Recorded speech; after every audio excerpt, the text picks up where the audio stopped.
ఈరోజు నేను వొకాబులరీ ఎలా నేర్చుకోవాలి అనేది చెప్తాను.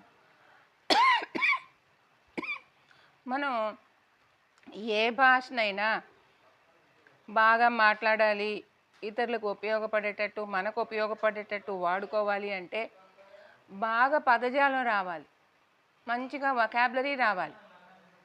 ఇంగ్లీష్ భాష ప్రపంచంలోనే అత్యధికమైన వొకాబులరీ ఉండేటటువంటి భాష. ఎందుకంటే వాళ్ళు ప్రపంచ దేశాలన్నింటినీ పాలించారు కాబట్టి అన్ని దేశాల్లో ఉండేటటువంటి ప్రజల భాషలో ఉండేటటువంటి పదాలలో ముఖ్యమైన వాటిని ఇంగ్లీష్లోకి వాడుకోవడం మొదలుపెట్టారు. అంటే ప్రత్యేకంగా ఒక వ్యక్తి వచ్చి వాటిని మాట్లాడు అని చెప్పరు. ప్రజల ప్రాచుర్యంలో ఆ పదాలు అందులోకి జోడితం అవుతాయి. అంతేగాని ఒకరు ఏదో ఒక రకంగా ఒక పుస్తకం తయారు చేసి అందులో ఏం పెట్టరు. ఒక డిక్షనరీ పెట్టుకుని దాంట్లో ఉండే పదాలన్నీ ఒప్పచెప్పడం, రోజుకు 10 పదాలు ఒప్పచెప్పడం, 20 పదాలు ఒప్పచెప్పడం అని చాలామంది అనుకుంటారు. అది కరెక్ట్ కాదు. అలాగా అప్పచెప్పితే ఎప్పటికీ మనకు ఆ పదాలు గుర్తుండవు. అవి ఉపయోగించే విధానంలో అసలు విషయమే అర్థం కాదు మనకి. ఒకే పదము చాలా సందర్భాల్లో వేరు వేరు అర్థాలు సంతరించుకుంటుంది. చాలా పదాలు చాలా సందర్భాల్లో వేరు వేరు పదాలు ఒకే మీనింగ్ కూడా రావచ్చు. ఒకే మీనింగ్లో ఎన్నో పదాలు కూడా ఉండొచ్చు. కాబట్టి ఇవన్నీ మనం ఉపయోగంలో పెట్టుకుంటేనే ఆ వొకాబులరీ మనకు వచ్చినట్టు అవుతుంది. వొకాబులరీ అనేది 2 రకాలు: active vocabulary, passive vocabulary. Passive vocabulary అంటే ఆ పదం ఏదో ఒక భాగం మనకు తెలుస్తుంది. అంటే ఎక్కువ వినికిడిలో ఉండడమో, లేకపోతే దాని కొంచెం అర్థం తెలియడమో, లేకపోతే ఆ పదాన్ని మన అర్థం తెలియకుండా వాడడమో ఉంటుంది.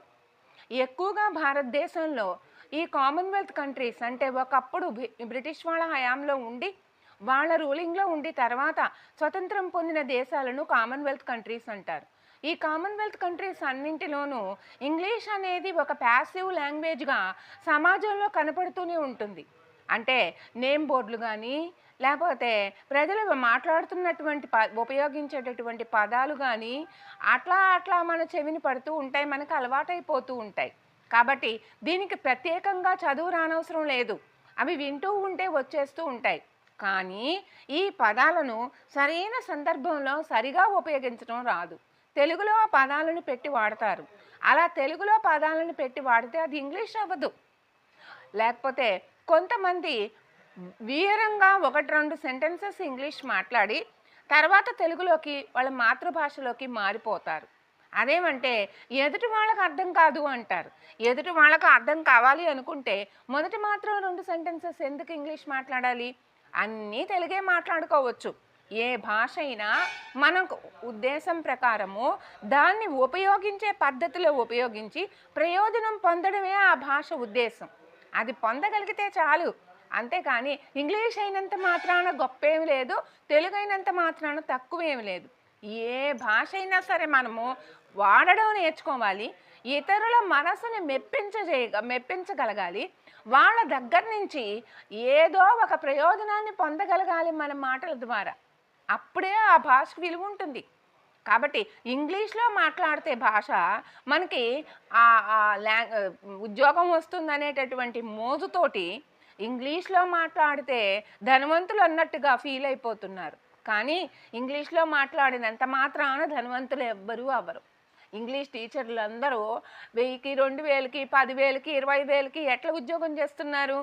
వాళ్ళని ఉద్యోగంలో పెట్టుకున్నటువంటి వాళ్ళు కోటీశ్వరులుగా ఎందుకుంటున్నారు? ఇది ఆలోచించండి. ఇంగ్లీష్ మాట్లాడినంత మాత్రాన ధనవంతులు అవ్వరు, ఇంగ్లీష్ మాట్లాడినంత మాత్రాన ఉద్యోగం రాదు. అవన్నీ అబద్ధం. అది కరెక్ట్గా మాట్లాడి సరి అయిన సందర్భంలో ఉపయోగించుకోగలగాలి. కాబట్టి వొకాబులరీ బాగా రావాలి అంటే కథల పుస్తకాలు చదవాలి, న్యూస్ పేపర్ చదవాలని చాలామంది అనుకుంటున్నారు. కానీ న్యూస్ పేపర్ చదవడం అనేది ఎవ్వరికి ఏ రకంగానూ ఉపయోగపడదు. న్యూస్ పేపర్లో న్యూస్ విషయాలు ఉంటాయి కాబట్టి అందులో ఉన్నటువంటి భాష చాలా వరకు గ్రాంధిక భాషగా ఉంటుంది. ఎక్కువగా ప్యాసివ్ వాయిస్ వాడతారు. ప్యాసివ్ వాయిస్ అనేది విషయానికి ఇంపార్టెన్స్ ఇచ్చి తయారు చేసినటువంటి వాళ్ళు, చేసేటటువంటి వాళ్ళు అయిన మనుషులకు ఇంపార్టెన్స్ ఇవ్వరు. కాబట్టి ప్యాసివ్ వాయిస్ అసలు నిజ జీవితంలో వాడవలసిన అవసరం లేదు. తర్వాత మనకి న్యూస్ పేపర్లో 4 రకాలైనటువంటి వాక్యాలను వాడే అవకాశం లేదు. న్యూస్ పేపర్లో మనం ఎప్పుడూ కూడా స్టేట్మెంట్సే వాడతాం. న్యూస్ పేపర్లో వాడేటటువంటి ఆ స్టేట్మెంట్స్ అనేటటువంటివి రిటర్న్ లాంగ్వేజ్కి సంబంధించినటువంటివి. స్పోకెన్ లాంగ్వేజ్కి, లివింగ్ లాంగ్వేజ్కి ఉపయోగం లేవు. లివింగ్ లాంగ్వేజ్లో మనం statements, questions, negatives, imperative sentences, exclamatory sentences కూడా వాడాలి. ఆ తర్వాత మన బాడీ లాంగ్వేజ్ కూడా దానికి జోడింపు అవ్వాలి. మన వాయిస్ మాడ్యులేషన్ కూడా దానికి జోడింపు అవ్వాలి. మనం ఉపయోగించే వొకాబులరీ కూడా సందర్భోచితంగా ఉండాలి. దాంట్లో వీలైనంత వరకు వీలైనంత చిన్నగా బ్రీఫ్గా చెప్పగలగాలి. ఎదుటి వాళ్ళకి అర్థమవుతుందో లేదో ఆలోచించాలి. ఇద్దరికి సంబంధించినటువంటిది లేదా 2 గ్రూప్స్కి సంబంధించినటువంటిది భాష. అది మనకి న్యూస్ పేపర్లో కనిపించదు. ఇమీడియట్ రిజల్ట్ ఏమీ ఉండదు. కాబట్టి న్యూస్ పేపర్ రీడింగ్ అనేది వేస్ట్. న్యూస్ పేపర్ వల్ల మనకి ఏ రకమైన ఉపయోగం ఉండదు. ఆ తర్వాత ఈ రోజుల్లో న్యూస్ పేపర్స్ అనేటటువంటివి న్యూస్ నేర్చుకోవడానికి, తెలుసుకోవడానికి అన్ని భాషల్లోనూ అవైలబుల్గా ఉన్నాయి. కాబట్టి కష్టపడి మనం ఇంగ్లీష్ న్యూస్ పేపరే చదువుకోవాల్సిన అవసరమే లేదు. అసలు అది దండగ. దానికి బదులుగా మనము వొకాబులరీ డెవలప్మెంట్ కోసము కథల పుస్తకాలు స్టార్ట్ చేయాలి. చిన్న పిల్లల కథల పుస్తకాలు, కాకి మాంసం ముక్క కథలు లాంటివి, జంతువులకు సంబంధించినటువంటి కథలు ప్రతి దేశంలోనూ ఉంటాయి. ఇంగ్లీష్లో కూడా ఉన్నాయి. వాటిని ఈసప్ ఫేబుల్స్ అనేటటువంటి ఫేబుల్స్ రూపంలో ఉన్నాయి. ఈసప్ అనేటటువంటి ఆయన రష్యాలో ప్రాచుర్యం చెందినటువంటి ఒక గొప్ప రచయిత. ఆయన ఎప్పుడో క్రైస్తుకు పూర్వమే కథలను నోటితో చెప్పి ప్రాచుర్యంలోకి తెచ్చాడు. ఆ కథలు తర్వాత అన్ని భాషల్లోకి అనువదించబడ్డాయి. అందులో ఇంగ్లీష్ భాషలో ఉన్నటువంటి అనువాదం, ఆ ట్రాన్స్లేషన్ ప్రపంచ ప్రఖ్యాతి చెందింది. అందులో మోరల్స్ ఉంటాయి, దైనందిన జీవితానికి సంబంధించినటువంటి విషయాలు ఉంటాయి, లోకజ్ఞానం ఉంటుంది. అది ఫస్ట్ ఇంపార్టెంట్. తర్వాత దాంట్లో ఉపయోగించేటటువంటి వొకాబులరీ చిన్నపిల్లలకు అందుబాటులో ఉండే వొకాబులరీగా ఉంటుంది. లాంగ్వేజ్ విషయంలో మీరందరూ 5వ క్లాస్ 3వ క్లాస్ పిల్లలతో సమానం. కాబట్టి ఆ వొకాబులరీ స్టార్ట్ చేయాలి. అది రెగ్యులర్ లైఫ్లో లైవ్గా ఉపయోగించేటటువంటి ఎగ్జాంపుల్స్తో ఉంటాయి. కాబట్టి అవి చాలా ఇంపార్టెంట్ అయినటువంటి భాషని మనం మొట్టమొదటి ప్రాథమిక దశలో నేర్చుకోవడానికి ఈ చైల్డ్ ఫిక్షన్ అంటారు. చిన్నపిల్లల కథల పుస్తకాలు ఫస్ట్ స్టార్ట్ చేయాలి మనం చదవడం. తర్వాత అవి బాగా అర్థమైపోయిన తర్వాత వాటిని ఈజీగా డిక్షనరీ లేకుండా మనం అర్థం చేసుకోవటం మొదలుపెట్టిన తర్వాత మనము రొమాన్స్ పుస్తకాలు చదవటం ఇష్టపడతారు పిల్లలు.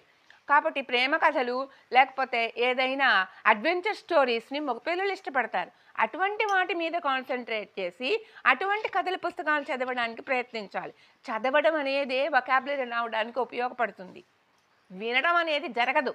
మీరందరూ అనుకుంటున్నారు ఏదో వింటే వచ్చేస్తుంది, మాట్లాడుతుంటే వచ్చేస్తుంది అనుకుంటున్నారు. వింటే ఎలా వస్తుంది? నీకెందుకు ఎదురుపడి ఎవరో ఒకళ్ళు ఎందుకు మాట్లాడతారు? నువ్వు రిప్లై ఇవ్వకపోతే, ఆ కాన్వర్జేషన్ అనేటటువంటి దానికి పరిపక్వత లేకపోతే ఎవరు వింటారు, ఎవరు మాట్లాడతారు? అది ఎప్పటికీ జరగదు. వినడం అనేది జరగదు. మీరు మాట్లాడుతుంటే వేరే వాళ్ళు కరెక్షన్ చేయడం అనేది జరగదు. కాబట్టి ముందు పుస్తకాల ద్వారా, పుస్తకాల్లో కాన్వర్జేషన్స్ ఉంటాయి, ఈ కథల్లో సంభాషణలు ఉంటాయి, ఆ సంభాషణలో క్వశ్చన్స్, ఆన్సర్స్, కమాండ్స్ అన్నీ ఉంటాయి. వాటిని మనం ఇమిటేట్ చేయాలి, అవి ఒప్ప చెప్పుకోవాలి. సందర్భం వచ్చినప్పుడు వాటిని ఉపయోగించాలి. లాంగ్వేజ్ అనేది 99% మెమరీ మీదే ఆధారపడి ఉంటుంది. ఇమాజినేషన్ అనేది లేనే లేదు. ఒక పొయెట్ అనేటటువంటి వాడు మాత్రమే ఇమాజినేషన్ని, ఏ విషయంలో భాష ఉపయోగించడానికి ఇమాజినేషన్ ఎవరు ఉపయోగించరు. భావాన్ని పెట్టడం కోసమే ఇమాజినేషన్ ఉపయోగిస్తారు. మనకు తెలియని ప్రపంచాన్ని మనకి చూపించి మనకి సంతోషమో లేకపోతే వినోదమో జ్ఞానమో కలిగించడానికి ఒక రైటర్ ఇమాజినేషన్ ఉపయోగిస్తాడు. కంటెంట్ను ఉపయోగించడానికి ఇమాజినేషన్ ఉపయోగిస్తారు. కానీ లాంగ్వేజ్ మన ఇష్టం వచ్చినట్టు ఉపయోగించరు ఎవరు కూడా. ఎంత పెద్ద కవి అయినా సరే లాంగ్వేజ్ని తన ఇష్టం వచ్చినట్టు ఉపయోగించడు. అంత పెద్ద షేక్స్పియరే అప్పుడప్పుడు జ్ఞానం కలిగించడానికి, లేకపోతే వినోదం కలిగించడానికి, లేకపోతే ప్రాస కోసం, యతి కోసం కొన్ని పదాలను మారిస్తేనే ఆయన్ని భయంకరంగా క్రిటిసైజ్ చేశారు పెద్ద పెద్ద క్రిటిక్స్. కాబట్టి ఇక్కడ భాషని మార్చడం అనేది, గ్రామర్ని మర్చిపోవడం అనేది, మన ఇష్టం వచ్చినట్టు గ్రామర్ని మార్చడం అనేది జరగదు. ఎవ్వరు కూడా ఆ విషయంలో ఇమాజినేషన్ అనేది ఆలోచించకండి. నా ఇష్టం అంటున్నారు, నీ ఇష్టం ఏమీ లేదు. లాంగ్వేజ్ అనేది ఒక కోడ్. అంటే ఆ కోడ్ అందరికీ అర్థం అవ్వాలి. మనం ఏ కోడ్ తయారు చేస్తున్నామో ఆ కోడ్ వినేటటువంటి వాళ్ళకి అర్థమయ్యేటట్టు మనం తయారు చేయాలి. ఇది ఒక గ్రూప్‌లో ఉపయోగించే కోడ్. కాబట్టి ఆ కోడ్ అంటే ఆ లాంగ్వేజ్, దాని గ్రామర్ నేర్చుకోవాలి, వొకాబులరీ నేర్చుకోవాలి, మాట్లాడాలి, వినాలి, మీరు మాట్లాడాలి. ఎదుటి వాళ్ళ నుంచి మీరు ఫలితం పొందాలి అంటే ముందు చదవాలి.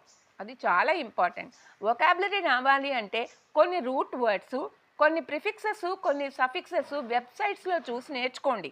Noun suffixes, verb suffixes, prefixes, negative prefixes, negative suffixes, అలాగే మనకు adjective prefixes, adjective suffixes, adverbs అలా ఉంటాయి.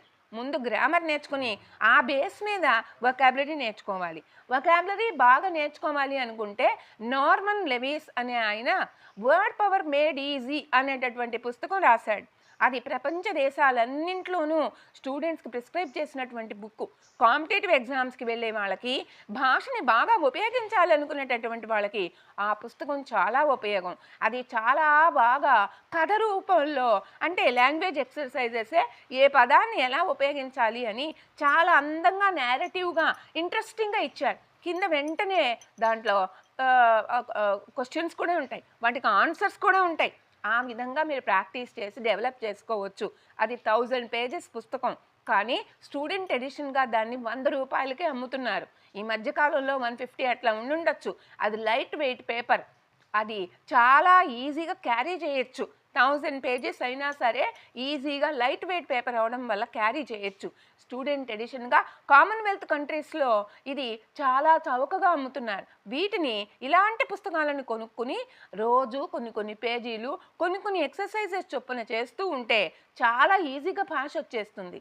తర్వాత మీరు కథల పుస్తకాలు చదవాలి. తర్వాత ఇతరులతో అప్పుడు మాట్లాడడం ప్రయత్నించాలి. ఒక టీచర్ని పెట్టుకుని మీరు చేసేటటువంటి గ్రామర్ మిస్టేక్స్ని కరెక్షన్ చేసుకోవాలి. టీచర్ ద్వారా మాత్రమే మీకు కరెక్షన్ వస్తుంది. మీ అంతటా మీరు వెబ్సైట్స్ చూసి ఈజీగా, ఫ్రీగా నేర్చుకోవాలనుకుంటున్నారు, అది ఎప్పటికీ జరగదు. అలా మీరు ఫ్రీగా, ఈజీగా నేర్చుకోవాలి అంటే పుస్తకాలు చదవడం ద్వారానే నేర్చుకోగలరు. ఆ పుస్తకాలు చదివేటప్పుడు ప్రతి పదాన్ని అర్థం చేసుకోవాలి. అర్థం చేసుకుని కాంటెక్స్ట్లో వాళ్ళు ఎలా ఉపయోగించారో ఆ మొత్తం సెంటెన్స్ని కాపీ చేసి మీరు మెమరైజ్ చేసి సందర్భం వచ్చినప్పుడు ఉపయోగిస్తేనే మీకు భాష వస్తుంది. అది వొకాబులరీ రావాల్సినటువంటి విధానం. వొకాబులరీ రావడం అనేది ఒక రోజులో, 2 రోజుల్లో, ఇంత సమయంలో అనేది కుదరదు. జీవితం అంతా వొకాబులరీ నేర్చుకుంటూనే ఉండాలి, నేర్చుకుంటూనే ఉంటాం.